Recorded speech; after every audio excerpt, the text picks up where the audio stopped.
మనము నిబంధన జనులము. నిబంధన చేసుకోకుంటే సాతాను చేతుల్లో ఆయుధముల వలె, సాతానుకి ఒక సాధనముల వలె మనం మార్చబడతాం. నిబంధన దేవునితో ఒప్పందం ఒడంబడిక చేసుకోవాల. మరి మరి యోబు అంటాడు, నా కన్నులతో నేను నిబంధన చేసుకుంటుని అంటాడు.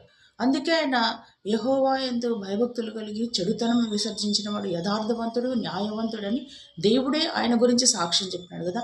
నిబంధన లేకుండా మనం క్రైస్తవ జీవితాన్ని బలముగా మనం కొనసాగించలేము. ఈ చివరి దినాల్లో ఉన్నాం కనుక ఎవరి మట్టుకు వాళ్ళు నిబంధన చేసుకొని ఆ కట్టుబడి దేవుని యందు మరి యథార్థంగా మనము ముందుకు కొనసాగినప్పుడే ఆయన రాకడలో మనం ఎత్తబడే వారిగా ఉంటాం.